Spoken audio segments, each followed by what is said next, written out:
All India medical counselling, Tamil Nadu medical counselling இந்த ரெண்டு கவுன்சிலிங்லையும் பார்ட்டிசிபேட் பண்ணுறதாக இருந்தால் ரீஃபண்ட் ப்ராசஸ் எப்படி சார் நடக்கும்? செக்யூரிட்டி டெபாசிட் ஃபோர்ஃபீட் ஆகிடுமா? ஃப்ரீ எக்ஸிட் அப்படிங்கிற ஆப்ஷன் என்ன? இதை பற்றின ஒரு கிளாரிட்டி எங்களுக்கு தேவைன்னு சொல்லி நிறைய பேர் கேட்டிருந்தாங்க.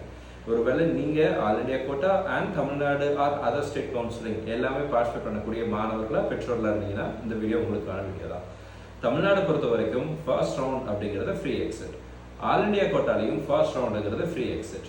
ஆல் இண்டியா கோட்டாவில் ரிசல்ட் வந்து 30ஆம் தேதி நமக்கு வரப்போகுது. ஸோ 1ஆம் தேதியிலேருந்து 6ஆம் தேதி ஆகஸ்ட்டுக்குள்ளே நீங்கள் அந்த கல்லூரியில் சேரணும். வேற தமிழ்நாடுக்கு இன்னும் இந்த வீடியோ ரெக்கார்ட் பண்ணுற இந்த டைமுக்கு கவுன்சிலிங் ஷெடியூல் அப்படிங்கிறது ரிலீஸ் பண்ணல. ஆனால் எம்சிசி ஸ்டேட் கவுன்சிலிங் ஷெடியூலுங்கிறது ரிலீஸ் பண்ணியிருந்தாங்க. அதன் அடிப்படையில் 6ஆம் தேதிக்குள்ளே அவங்க கவுன்சிலிங் ப்ராசஸை முடிக்கணும் அப்படின்னு சொல்லியிருந்தாங்க தமிழ்நாட்டுக்கு, எல்லா ஸ்டேட்டுக்கும். அப்போ தமிழ்நாட்டுடைய ஷெடியூல் வந்ததுக்கப்புறம் ஆல் இண்டியா கோட்டாவில் ஜாயின் பண்ணலாமா வேண்டாமா அப்படிங்கிற முடிவை எடுப்பதற்கான கால அவகாசம் கண்டிப்பாக கிடைக்கும்னு நான் நம்புகிறேன். ஷெடியூல் வந்ததுக்கு ஒரு டீடைல் வீடியோ அப்படிங்கிறத போடுறேன். இப்போ ரீஃபண்ட் ப்ராசஸை பற்றி சொல்லிடுறேன்.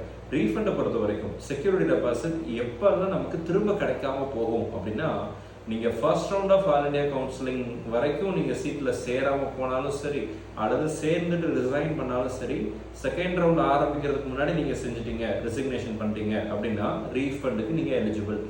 ஆல் இண்டியா கோட்டாவில் செகண்ட் ரவுண்ட் ஆரம்பிச்சிருச்சு அப்படின்னா ரீஃபண்ட் ப்ராசஸ் நமக்கு வராது.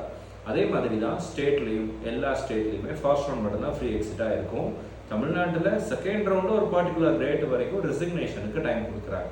ஒருவேளை உங்களுக்கு பிடித்த காலேஜ் ஆல் இண்டியா கோட்டாவில் செகண்ட் ரவுண்டில் கிடைக்குது அப்படின்னா கூட தமிழ்நாடு செகண்ட் ரவுண்டில் கூட நீங்கள் அந்த சீட்டை ரிசைன் பண்ணிவிட்டு, அந்த பர்டிகுலர் டேட் அனௌன்ஸ் பண்ணுவாங்க, அந்த டேட்டுக்கு முன்னாடி ரிசைன் பண்ணிவிட்டு ஆல் இண்டியா கோட்டாவில் கிடைத்த கல்லூரியில் ஜாயின் பண்ண முடியும்.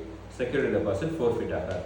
தமிழ்நாட்டில் அந்த பர்டிகுலர் டேட் செகண்ட் ரவுண்டில் அனௌன்ஸ் பண்ணக்கூடிய கட் ஆஃப் டேட்டை தாண்டி நீங்கள் சீட்டை ரிசைன் பண்ணாலோ அல்லது சீட்டு கிடைத்து நீங்கள் சேராமல் போகிறீங்க அப்படின்னாலோ, அலாட்மெண்ட் ஆர்டர் டவுன்லோடே பண்ணாமல் விட்டாலுமே கூட உங்களுடைய செக்யூரிட்டி அமௌண்ட்டுங்கிறது ஃபோர்ஃபீட் ஆகும். ஸோ இதெல்லாம் தான் கவுன்சிலிங் ப்ராசஸில் இருக்கக்கூடிய மிக முக்கியமான விஷயம். இந்த வீடியோ உங்களுக்கு யூஸ்ஃபுல்லாக இருக்கும்னு நினைக்கிறேன். வேறு ஏதாவது கேள்வியோ சந்தேகங்கள் இருந்துச்சுன்னா கீழே கமெண்ட் செக்ஷனில் போடுங்க. அடுத்தடுத்த வீடியோவில் அதற்குரிய பதிலையும் பார்க்கலாம்.